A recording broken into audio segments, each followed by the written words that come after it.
Akashvani 101.4 Devikulam spice FM. സാഹിത്യവേള. സാഹിത്യവേളയിലേക്ക് എല്ലാവർക്കും സ്വാഗതം. പ്രിയ ശ്രോതാക്കളെ, ഇന്ന് സാഹിത്യവേളയിൽ സിന്ധു തോമസ് അവതരിപ്പിച്ച കഥ, പ്രമോദ് വണ്ണപ്പുറം അവതരിപ്പിച്ച കവിതകൾ എന്നിവ കേൾക്കാം. ആദ്യം സിന്ധു തോമസ് അവതരിപ്പിച്ച കഥ. കഥയുടെ പേര് വിലാപ്പുറങ്ങൾ. കറുപ്പിന്മേൽ കറുപ്പൊഴിച്ച് പിന്നെയും കറുത്ത രാത്രി. വഴിവിളക്കുകളുടെ ഇരുട്ടിനോട് പൊരുതിമടുത്ത് ദുർബലമായ വെളിച്ചക്കീറുകൾ ഫുട്പാത്തിൽ പതിക്കുന്നുണ്ട്. ഏതോ ദേശത്തു നിന്ന് അന്നം തേടിയെത്തിയ നാടോടികൾ. ഇരുൾക്കാട്ടിൽ നിന്നിറങ്ങി വന്ന മനുഷ്യരൂപം ആരെയോ കോരിയെടുത്ത് കുറ്റിക്കാട്ടിൽ മറയുന്നു. നിലവിളി, ചിതറിത്തെറിച്ച ചോരപ്പാടുകൾ, ജീവനറ്റ ഒരു സ്ത്രീ ശരീരം. CCTV ദൃശ്യങ്ങൾ അവ്യക്തമായിരുന്നു. പക്ഷേ ഏതു കൂരിരുളിലും തനിക്ക് തിരിച്ചറിയാനാകും ആ മനുഷ്യമൃഗത്തെ. തൻ്റെ മകൻ. അവൾ അപസ്മാരബാധയാൽ എന്ന പോലെ വലിഞ്ഞു മുറുകി മുൻസീറ്റിൻ്റെ കമ്പിയിലേക്ക് തല ചായ്ച്ചു. കുറേയേറെ വാഹനങ്ങൾ ഒരുമിച്ച് ഹോൺ മുഴക്കും പോലെ. കാതടുപ്പിക്കും വിധമുള്ള കോലാഹലങ്ങളിൽ അവളുടെ അസ്വസ്ഥതകളേറി. സ്റ്റാൻഡ് കടന്ന് തിരക്ക് പിടിച്ച നഗരവീതിയിലേക്ക് ഇറങ്ങുന്നതിന് തൊട്ടു മുൻപാണ് അവർ ആ ബസ്സിലേക്ക് ഓടിക്കയറിയത്. ഒരു പ്ലാസ്റ്റിക് കൂട് നെഞ്ചോട് ചേർത്ത് പിടിച്ചുള്ള അവരുടെ വരവ് അവൾ സൈഡ് സീറ്റിലിരുന്ന് ശ്രദ്ധിക്കുകയായിരുന്നു. അവളെ അല്പമൊന്ന് ശക്തിയിൽ തള്ളി നീക്കി അവർ ആ സൈഡ് സീറ്റിലേക്ക് കിതച്ചുകൊണ്ട് വീഴുകയായിരുന്നു. ഒറ്റ നോട്ടത്തിൽ അവരുടെ രൂപവും ഭാവവും ദുരൂഹമായി തോന്നി. നര പടർന്നു തുടങ്ങിയ മുടി പകുതി അഴിഞ്ഞ നിലയിലായിരുന്നു. പഴകിയ വസ്ത്രങ്ങൾ വിയർപ്പിൽ നനഞ്ഞിട്ടുണ്ട്. അവൾക്കാകെ ഒരു അസ്വസ്ഥത. വെയിലിൻ്റെ ചൂടിനേക്കാൾ കൂടിയ ഉൾച്ചൂടിനാൽ തളർന്നിരിക്കുന്ന തനിക്ക് ഒട്ടും ചേർന്ന സഹയാത്രികയല്ലാവരെന്ന് അവൾക്ക് തോന്നി. ഗർഭപാത്രത്തിലും മുലകളിലും പുഴുവരിക്കുന്ന അനുഭവം. അവൾ വേദനയോടെ ഒന്ന് ഇളകിയിരുന്നു. ഒരു സഹയാത്രികയുടെ സാമീപ്യത്തിൽ താൻ ഇത്ര അസ്വസ്ഥതയാകുന്ന എന്തിനാണ്? അവരുടെ മുഷിഞ്ഞ വസ്ത്രങ്ങളാണോ? എണ്ണമയമില്ലാതെ പാറിപ്പറന്ന മുടിയാണോ? അഴിഞ്ഞു പടർന്ന മുടിയിഴകൾ കാറ്റിൽ പറന്ന് അവളുടെ മുഖത്തു തൊട്ടു. ഒരു സ്പർശനം പോലും ഒഴിവാക്കാനായി അവൾ പരമാവധി ഒതുങ്ങിയിരുന്നു.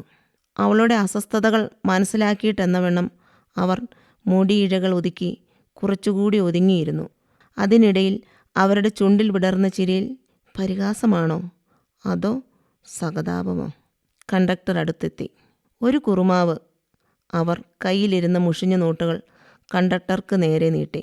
കുറുമാവ്. School പടിയോ jail പടിയോ? കണ്ടക്ടറുടെ ശബ്ദത്തിൽ അസഹ്യത. ജയിൽപ്പടി, ജയിൽപ്പടി, അവർ ആവർത്തിച്ചുകൊണ്ടേയിരുന്നു. എനിക്ക് കേൾവിക്കുറവൊന്നുമല്ല. ടിക്കറ്റ് കീറി നൽകി കണ്ടക്ടർ മുന്നോട്ടു പോയി. തങ്ങൾ ഇരുവരും ഒരേ സ്റ്റോപ്പിൽ ഇറങ്ങേണ്ടവരാണെന്ന തിരിച്ചറിവിൽ അവൾ അകക്കാഴ്ചയിലേക്ക് കണ്ണുകൾ പായിച്ചു. സ്കൂൾ പടിയും ജയിൽപ്പടിയും അടുത്തടുത്ത സ്റ്റോപ്പുകൾ. കുടയും ബാഗുമായി സ്കൂളിലേക്ക് പോകുന്ന മകൻ്റെ രൂപം അവളുടെ മനസ്സിൽ തെളിഞ്ഞു വന്നു. എന്തു നല്ല കുട്ടിയായിരുന്നു. എല്ലാത്തിലും മിടുക്കൻ. എപ്പോഴാണവൻ വഴി തെറ്റിയത്? മകൾക്ക് എന്നും 2ാം സ്ഥാനമേ ഉണ്ടായിരുന്നുള്ളൂ. വയസ്സാം കാലത്ത് തുണയാകേണ്ടത് അവനാണെന്ന സ്വാർത്ഥതയുണ്ടായിരുന്നെന്നും. അവൻ വളർന്നതും നിരാലംബയായ ഒരു സ്ത്രീയെ കശക്കി എറിയാൻ മാത്രം പ്രാപ്തനായതും താൻ അറിഞ്ഞില്ല. ആരോടെങ്കിലും ഒന്ന് സംസാരിച്ചില്ലെങ്കിൽ സ്വയം പൊട്ടിത്തെറിച്ചേക്കുമെന്ന അവസ്ഥയിൽ അവൾ സഹയാത്രിയുടെ മുഖത്തേക്ക് ഇപ്പോൾ ആ പുഞ്ചിരിയുണ്ടോ എന്ന് നോക്കി. അവരുടെ മുഖം നിരാശപ്പെടുത്തി. പുഞ്ചിരിയുടെ സ്ഥാനത്ത് കാർമേഘങ്ങൾ പടർന്ന പോലെ. അവൾ കണ്ണുകളടച്ചു. 1 മണിക്കൂർ നീണ്ട യാത്രയുണ്ട്. കുറേയേറെ രാത്രികളിൽ പിണങ്ങി മാറിയ ഉറക്കത്തെ കുതിച്ച് കണ്ണടച്ചിട്ടും പോലീസ് സ്റ്റേഷനിലെ കമ്പ്യൂട്ടർ സ്ക്രീനിൽ തെളിഞ്ഞ CCTV ദൃശ്യങ്ങൾ അവളുടെ ഉറക്കത്തെ ആവർത്തിച്ച് പരാജയപ്പെടുത്തിക്കൊണ്ടേയിരുന്നു. അവൻ ഓടി അകലുമ്പോൾ ആ സ്ത്രീ കൈകാലിട്ടടിച്ച് കുതിർന്നുണ്ടായിരുന്നു. അവൻ വായ പൊത്തിപ്പിടിച്ചിരിക്കുകയായിരുന്നു. ശ്വാസം കനപ്പെട്ട് തനിക്കുള്ളിൽ ഉറഞ്ഞു പോകുന്നത് പോലെ അവൾക്ക് തോന്നി. തൊണ്ട ഉണങ്ങി വരളുന്നുണ്ട്. അവൾ അവരെ ഒന്നുകൂടി നോക്കി. വെള്ളമുണ്ടോ കയ്യിൽ? കുടിക്കാനായിരുന്നു, അവൾ ചോദിച്ചു. പ്ലാസ്റ്റിക് കൂട്ടിൽ കരുതിയിരുന്ന മിനറൽ വാട്ടറിൻ്റെ കുപ്പിയെടുത്തവർ അവൾക്ക് നൽകി. 1-2 കവിൾ വെള്ളം കുടിച്ചപ്പോഴേക്കും കുറേയേറെ വെള്ളം അവളുടെ വസ്ത്രങ്ങൾ നനയിച്ചു. ഒരു തണുപ്പ് മെല്ലെ അരിച്ചിറങ്ങി. ഓരോ തവണ വരുമ്പോഴും വിചാരിക്കും ഇനി വരരുതെന്ന്. ഇത് അവസാനത്തേതാണ്. ഞാനും പെങ്കൊച്ചും കൂടി ജീവിതം അവസാനിപ്പിക്കാൻ പോകുക. അതിനു മുൻപൊന്ന് കണ്ടേക്കാം. ആത്മകഥം അല്പം ഉച്ചത്തിലായി പോയെന്ന തിരിച്ചറിവിൽ അമളി പറ്റിയതുപോലെ അവൾ സാരി നേരെ വലിച്ചിട്ട് ഒന്നിളകിയിരുന്നു. പറഞ്ഞത് വ്യക്തമായി കേട്ടില്ലെങ്കിലും കാര്യം മനസ്സിലായ പോലെ അവർ അവളെ തുറിച്ചു നോക്കി. വാട്ടർ ബോട്ടിൽ തിരികെ കൊടുത്തവൾ കണ്ണുകൾ അടച്ചിരുന്നു. മകനാൽ ചവിട്ടി അരയ്ക്കപ്പെട്ട സ്ത്രീ, അതിൻ്റെ കരയാൻ പോലും മറന്ന മക്കൾ, അവഹേളനങ്ങൾക്ക് നടുവിൽ താനും പെൺകൊച്ചും. അവർ തന്നെ ശ്രദ്ധിക്കുന്നുണ്ടോ എന്ന് നോക്കിയിട്ടവൾ കുറച്ചുകൂടി ഒതുങ്ങിയിരുന്നു. അവൾ ഒരു മരുപ്പറമ്പിൽ നട്ടുച്ചയ്ക്ക് ഒറ്റപ്പെട്ടു പോയവളെപ്പോലെ പുള്ളുകയും കൊടുങ്കാട്ടിൽ ഇരുളിൽ ഒറ്റപ്പെട്ടവളെപ്പോലെ വീർപ്പുമുട്ടുകയും ചെയ്തു. തൻ്റെ യാത്രയുടെ ലക്ഷ്യം അവർ മനസ്സിലാക്കിയിട്ടുണ്ടാവില്ല എന്ന തോന്നൽ അവൾക്ക് ചെറുതല്ലാത്തൊരാശ്വാസം പകർന്നു. മരിക്കാതിരുന്നുകൂടെ? അവരുടെ പെട്ടെന്നുള്ള ചോദ്യം നേരിടാനാകാതെ അവൾ പുറത്തേക്ക് നോക്കിയിരുന്നു. ഇരുൾ നിറഞ്ഞ ഒരു തുരങ്കത്തിലൂടെയാണ് തൻ്റെ യാത്രയെന്ന് അവൾക്ക് തോന്നി. അടുത്തിരിക്കുന്നയാൾ ചോദിച്ച ചോദ്യത്തിനത്ര ലളിതമല്ല ജീവിതം. കുറ്റം ചെയ്തയാൾ ശിക്ഷ വാങ്ങി ജയിലിൽ പോയതോടെ അവൻ്റെ പ്രശ്നം തീർന്നു. കള്ളും കഞ്ചാവും അടിച്ച് സകല തോന്നിവാസവും കാണിച്ച് നടന്നിരുന്നയാൾ ആരോഗ്യവാനായി. പക്ഷേ സംഭവം നടന്ന അന്നു മുതൽ ഈ നിമിഷം വരെ അനുഭവിക്കുന്നത് ആരാണ്? നാട്ടുകാരുടെ ഒറ്റപ്പെടുത്തൽ, പണി കിട്ടാതായി, കല്യാണപ്രായമാകുന്ന മകളുടെ ശരീരത്തിന് വിലയിടുന്ന പകൽമാന്യന്മാർ. താൻ എന്നേ മരിക്കാൻ തയ്യാറാണ്. നഗരത്തെ രണ്ടായി പകുത്തുകൊണ്ട് കുതിച്ചൊഴുകുന്ന പുഴയും അനന്തമായി നീളുന്ന റെയിൽപാതയിലൂടെ കൂകിപ്പായുന്ന ട്രെയിനുകളും തന്നെ ഒരുപാട് മോഹിപ്പിച്ചിട്ടുണ്ട്. ജീവിതത്തിൽ ഇനി ഒരു പ്രതീക്ഷയും ഇല്ലാതായ ഒരു പാപജന്മം. പക്ഷേ മകൾ, അവൾ അങ്ങനെയല്ല. അവൾക്കിനിയും പ്രതീക്ഷകളുണ്ട്. ജീവിതത്തോടൊടുങ്ങാത്ത ആർത്തിയുണ്ട്. ഒരിക്കൽ അവളെ ജീവിക്കാൻ വിട്ട് തനിയെ മരിക്കുന്നതിനായി വിഷം വാങ്ങിയതാണ്. എന്തുകൊണ്ടോ സാധിച്ചില്ല. ചെന്നായി കൂട്ടങ്ങൾക്കിടയിൽ അവൾ തനിച്ചായാൽ അവൾക്കറിയില്ല അവളെ കാത്തിരിക്കുന്ന നരകത്തെപ്പറ്റി. തിരികെ ചെന്നിട്ട് അവളെ പറഞ്ഞ് മനസ്സിലാക്കണം. പട്ടുപാവാടയും ധാവണിയും വാങ്ങിക്കൊടുക്കണം. കൈകൾ നിറയെ കുപ്പിവളകൾ, കല്ലുവെച്ച ജിമിക്കകൾ. ഒരു സിനിമയ്ക്ക് കൊണ്ടുപോകണം. വയറ് നിറയെ കൊതിയുള്ളതെല്ലാം വാങ്ങിക്കൊടുക്കണം. ഒടുവിൽ പറ്റൂല, ചാകാതിരിക്കാൻ പറ്റൂല. തൻ്റെ ചോദ്യം കഴിഞ്ഞ് കുറേയേറെ സമയത്തിന് ശേഷമുള്ള അവളുടെ മറുപടിയിൽ അവർ പകച്ചുപോയി. അവൾ അവർക്കു നേരെ തുറിച്ചു നോക്കി. സംസാരം തുടരാൻ ഇഷ്ടപ്പെടാത്ത പോലെ അവൾ മുഖം തിരിച്ചു. വഴിയോരത്തെ റബ്ബർ തോട്ടത്തിനുള്ളിൽ ഒരു കാറ്റ് അസ്വസ്ഥതപ്പെട്ടു. പാതി മുറിഞ്ഞ ചിന്തകൾ അവളിൽ അസ്വസ്ഥതകളുടെ കൂടാരം പണിതു. അവൾ ബസ്സിൻ്റെ മുൻഭാഗത്തേക്ക് നോക്കി. യാത്രക്കാർക്ക് അഭിമുഖമായി വിവിധ മതങ്ങളെ അടയാളപ്പെടുത്തിക്കൊണ്ട് ഈശ്വരരൂപങ്ങൾ. ദൈവങ്ങൾ പരാജയപ്പെടുകയാണോ? 1000 കുറ്റവാളികൾ രക്ഷപ്പെട്ടാലും ഒരു നിരപരാധി പോലും ശിക്ഷിക്കപ്പെടരുതെന്നാണല്ലോ. കറുത്ത തുണി കൊണ്ട് കണ്ണുകൾ മൂടിക്കെട്ടി നീതിയുടെ തുലാസേന്തി നിൽക്കുന്ന നീതിദേവതയുടെ രൂപം അവൾക്ക് ഓർമ്മ വന്നു. കുറ്റം ചെയ്യാതെ, കോടതി വിചാരണയില്ലാതെ, വിധിക്കാതെ ശിക്ഷ അനുഭവിക്കുന്നവർക്ക് ആരാണ് തുണ? നീതിയുടെ തുലാസിലെ തുലനമില്ലാത്ത ജീവിതങ്ങൾ. സ്കൂൾ പടി. ബസ് സ്കൂൾ പടിയിലെത്തി. ഇനി 1 കിലോമീറ്റർ കൂടി മുന്നോട്ട് പോയി ജയിൽപ്പടിയിൽ ഓട്ടം അവസാനിക്കുകയാണ്. ബസ്സിൽ അവശേഷിച്ച 2 യാത്രക്കാരെ ഡ്രൈവറും കണ്ടക്ടറും ശ്രദ്ധിച്ചു. ഇനി 3-4 മിനിറ്റ് കൊണ്ട് ലക്ഷ്യത്തിലെത്തും. ജയിലിലേക്കാണോ? അവരുടെ ചോദ്യത്തിന് അവൾ മറുപടി പറഞ്ഞില്ല. എങ്ങനെയാണ് മരിക്കുക? അവളുടെ ചോദ്യം കേട്ടവർ കണ്ണുമിഴിച്ചു. ഞങ്ങളെ, അമ്മയും മകളും എങ്ങനെയാണ് മരിക്കേണ്ടതെന്ന് ഒരു മാർഗം പറഞ്ഞു തരാമോ? മോൾക്ക് വേദനിക്കരുത്, പറ. അവൾ കുറച്ചുകൂടി അവരുടെ കാതിനോട് ചേർന്ന് ചോദിച്ചു. അവരുടെ വരണ്ട ചുണ്ടിൽ ഒരു കയ്പ് രസം നിറഞ്ഞ ചിരി ഇടിമിന്നൽ പോലെ മിന്നിമാഞ്ഞു. ജയിൽപ്പടി. കണ്ടക്ടർ ഒച്ചയിട്ടു. നഗരത്തിലേക്ക് പോകേണ്ടവർ ബസ്സിനു ചുറ്റും തിരക്കുകൂട്ടി.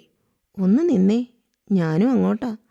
ബസ്സിൽ നിന്നിറങ്ങി നടന്ന അവൾക്കൊപ്പം എത്താൻ അവർ പണിപ്പെട്ടു. ആരെയെങ്കിലും കാണാനാണോ? അവരുടെ ശബ്ദത്തിൽ നിരാശ.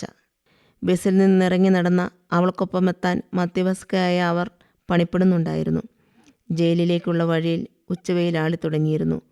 അവളുടെ മനസ്സിൽ നിറയെ അപ്പോഴും മകൻ്റെ മുഖമായിരുന്നു. അമ്മേ, ഞാൻ തെറ്റൊന്നും ചെയ്തിട്ടില്ല. മകൻ്റെ നിലവിളി ഇപ്പോഴും കാതുകളിൽ. ലഹരിക്ക് അടിമപ്പെട്ട് സുബോധം പോയതാണ്.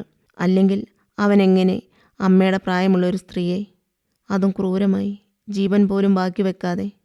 ഇവന് ജന്മം കൊടുത്ത സ്ത്രീയാണ് എല്ലാത്തിനും കാരണം. വളർത്തുദോഷം. 1000 നാവുകൾ ചേർന്ന് തൻ്റെ ഗർഭപാത്രത്തെ വിചാരണ ചെയ്യുന്നു. മൂക്കറ്റം മദ്യപിച്ചു വന്ന അമ്മയെ തല്ലുന്ന പിന്നെ അവൾ അരുതാത്തതെന്തോ മുൻപിൽ കാണും മട്ടിൽ മുഖം വെട്ടിച്ചു. ആ അപ്പനെ കണ്ടാണല്ലോ അവൻ വളർന്നത്. മദ്യപാനം മൂലം പെട്ടെന്നുള്ള മരണം. അപ്പനില്ലാത്ത 2 കുഞ്ഞുങ്ങളെ കൂലിപ്പണി എടുത്തിട്ടാണെങ്കിലും ഒരു കുറവും വരുത്താതെയാണ് താൻ വളർത്തിയത്. ഇനിയും കുറേ ദൂരമുണ്ടോ?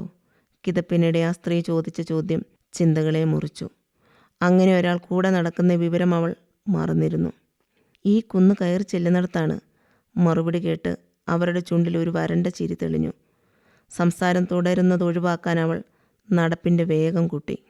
തൻ്റെ മകൻ തന്നെയായിരുന്നു ലഹരി വലയിലെ പ്രധാന കണ്ണി. എന്തെല്ലാം സ്വപ്നങ്ങളോടെയാണ് അവനെ പട്ടണത്തിൽ പഠിക്കാൻ വിട്ടത്. അവൻ എത്ര പേരുടെ സ്വപ്നങ്ങളാണ് തകർത്തത്. ഒടുവിൽ സങ്കടക്കടൽ ഇരമ്പിയാർത്തു. അവളൊരു മരച്ചുവടിൻ്റെ തണലിൽ നിന്നു. വന്ധ്യേ, നീ ആഹ്ലാദിക്കുക. ഗർഭം ധരിക്കാത്ത ഉദരവും മുലയൂട്ടാത്ത മുലകളുമുള്ളവൾ ഭാഗ്യവതി എന്ന് വിളിക്കപ്പെടും. പ്രസവിച്ച സ്ത്രീയെ നീ നിന്റെ മക്കളെ ഓർത്ത് വിലപിക്കുവിൻ.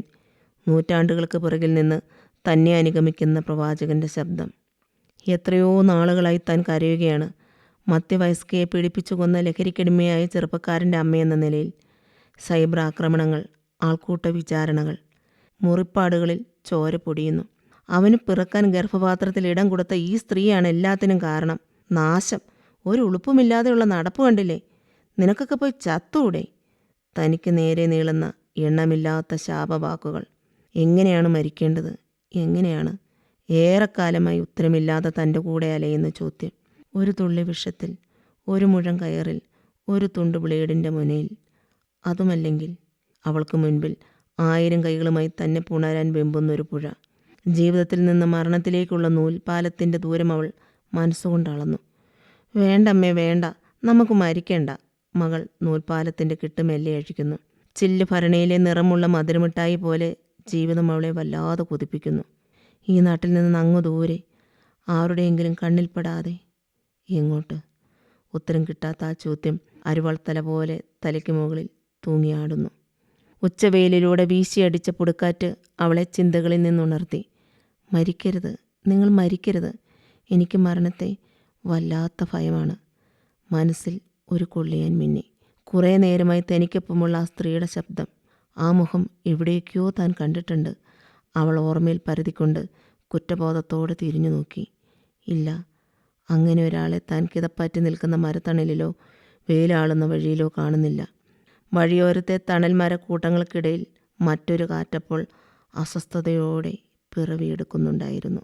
വിലാപ്പുറങ്ങൾ സിന്ധു തോമസ് അവതരിപ്പിച്ച കഥ കേട്ടല്ലോ.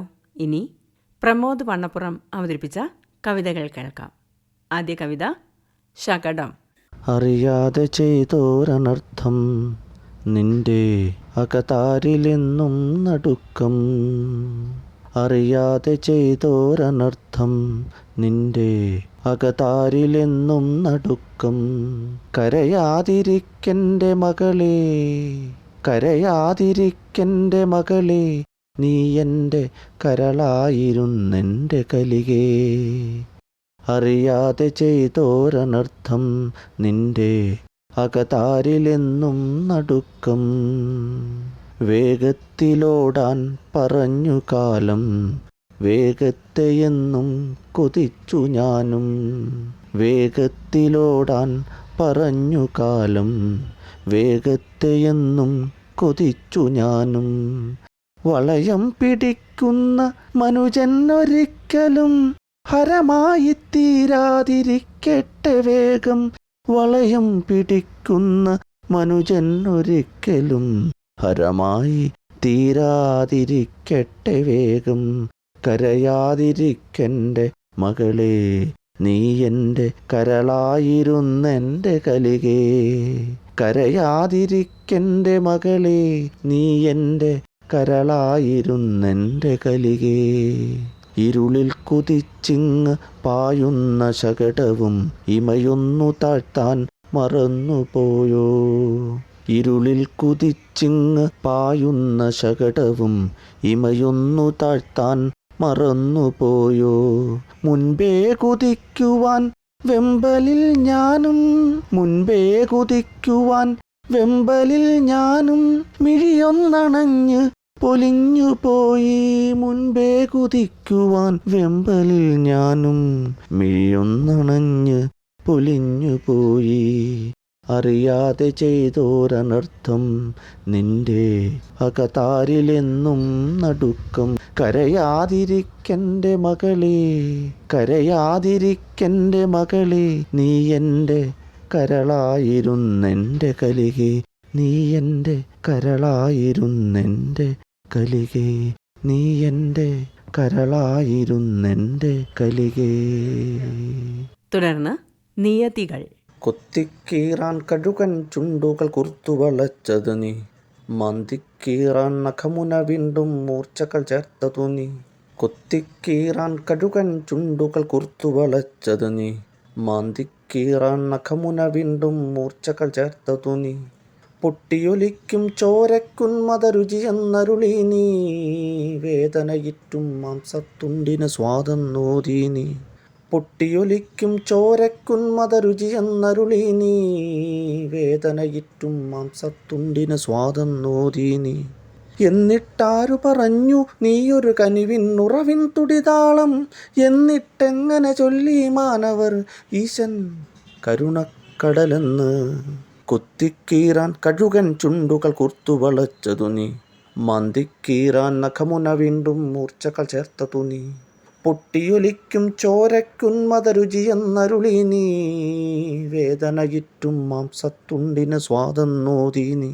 എന്നിട്ടാരു പറഞ്ഞു നീയൊരു കനിവിനുറവിൻ തുടിതാളം, എന്നിട്ടെങ്ങനെ ചൊല്ലി മാനവർ ഈശൻ കരുണക്കടലെന്ന്.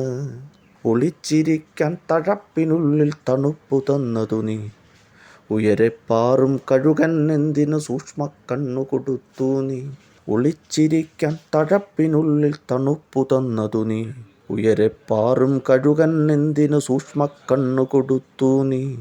ഓടിയൊളിക്കാൻ കൃഷ്ണമൃഗത്തിന് വേഗത നൽകി നീ, ഓടി ജയിക്കാൻ ക്രൂരമൃഗത്തിന് ശൗര്യം നൽകി നീ.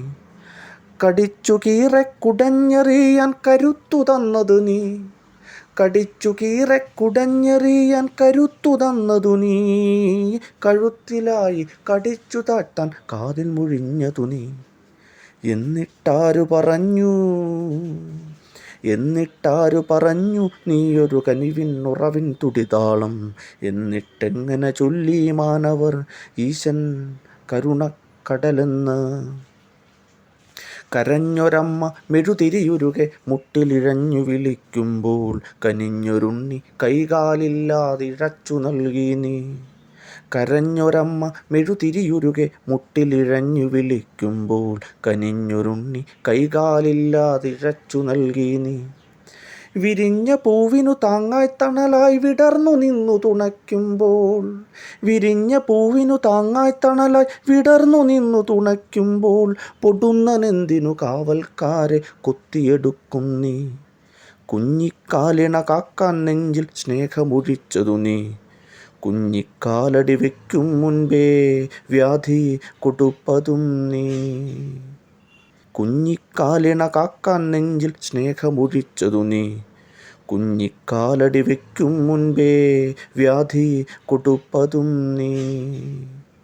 വിരിഞ്ഞ മാറിൽ നൂലിഴ ചാർത്തിയ വെളുത്ത ദൈവങ്ങൾ, കറുത്ത കല്ലിൻ നെഞ്ചകമെന്തിനു മറച്ചു വയ്ക്കുന്നു. വിരിഞ്ഞ മാറിൽ നൂലിഴ ചാർത്തിയ വെളുത്ത ദൈവങ്ങൾ, കറുത്ത കല്ലിൻ നെഞ്ചകമെന്തിനു മറച്ചു വയ്ക്കുന്നു. കിഴക്കുദിക്കിൻ എതിരെ നിൽക്കും അദൃശ്യ ദൈവത്താൻ, കിഴക്കുദിക്കിൻ എതിരെ നിൽക്കും അദൃശ്യ ദൈവത്താൻ, അറുത്ത തലതൻ മുകളിൽ കയറി ചിരിച്ചു നോക്കുന്നു.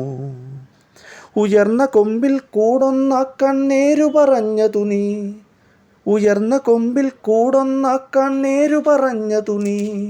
ഇഴഞ്ഞു ചെന്നതു തട്ടിമറിക്കാൻ നെറുകേടൂതും നീ, മറഞ്ഞിരിക്കാൻ നിറങ്ങൾ മാറാൻ പതിയെ മൊഴിഞ്ഞതു നീ, മറഞ്ഞിരിക്കാൻ നിറങ്ങൾ മാറാൻ പതിയെ മൊഴിഞ്ഞതു നീ. മണം പിടിച്ചതിനുയിരു പൊഴിക്കാൻ വഴികൾ പറഞ്ഞതു നീ. എന്നിട്ടാരു പറഞ്ഞു, എന്നിട്ടാരു പറഞ്ഞു നീയൊരു കനിവിനുറവിൻ തുടിതാളം, എന്നിട്ടെങ്ങനെ ചൊല്ലി മാനവർ ഈശൻ കരുണക്കടലെന്ന്. കടിച്ചു തിന്നാൻ നെഞ്ചിനുള്ളിൽ ക്രൗര്യം തീർത്തതു നീ തന്നെ, കടിച്ചു തിന്നാൻ നെഞ്ചിനുള്ളിൽ ക്രൗര്യം തീർത്തതു നീ തന്നെ. ഉയിരുപിടയ്ക്ക് ഓടിയൊളിക്കാൻ വേദന തന്നതു നീ തന്നെ. കൊല്ലും ചാവലുമാണീ ജീവിതം, കൊല്ലും ചാവലുമാണീ ജീവിതം എന്നുര ചെയ്തതു നീ തന്നെ. കൊല്ലും ജീവന തിന്നുരസിക്കാൻ നിയതികൾ തീർത്തതും നീ തന്നെ. പടച്ച നുണതൻ മുകളിലിരിക്കും ചടച്ച തമ്പ്രാനെ, തിരിച്ചു വന്നീ നിയതികളൊക്കെ തിരുത്തി എഴുതാനാവില്ലേ. പടച്ച നുണതൻ മുകളിലിരിക്കും ചടച്ച തമ്പ്രാനെ, തിരിച്ചു വന്നീ നിയതികളൊക്കെ തിരുത്തി എഴുതാനാവില്ലേ. തിരുത്തിയെഴുതും നേരത്തൊരു കുറി കുറിച്ചു വയ്ക്കാമോ, തിരുത്തിയെഴുതും നേരത്തൊരു കുറി കുറിച്ചു വയ്ക്കാമോ. ഇറുത്തെടുത്ത കുരുന്നുമലരുകൾ തിരിച്ചു നൽകാമോ, തിരുത്തിയെഴുതും നേരത്തൊരു കുറി കുറിച്ചു വയ്ക്കാമോ. ഇറുത്തെടുത്ത കുരുന്നുമലരുകൾ തിരിച്ചു നൽകാമോ. കടിച്ചു കീറും മുൻപേ ഒരു ദയ കനിഞ്ഞു നൽകാമോ, കടിച്ചു കീറും മുൻപേ ഒരു ദയ കനിഞ്ഞു നൽകാമോ. തിരിച്ചെടുക്കാമോ, തിരിച്ചെടുക്കാമോ ജീവനിലാഴും വേദനകൾ, തിരിച്ചെടുക്കാമോ ജീവനിലാഴും വേദനകൾ. തിരിച്ചെടുക്കാമോ ജീവനിലാഴും വേദനകൾ.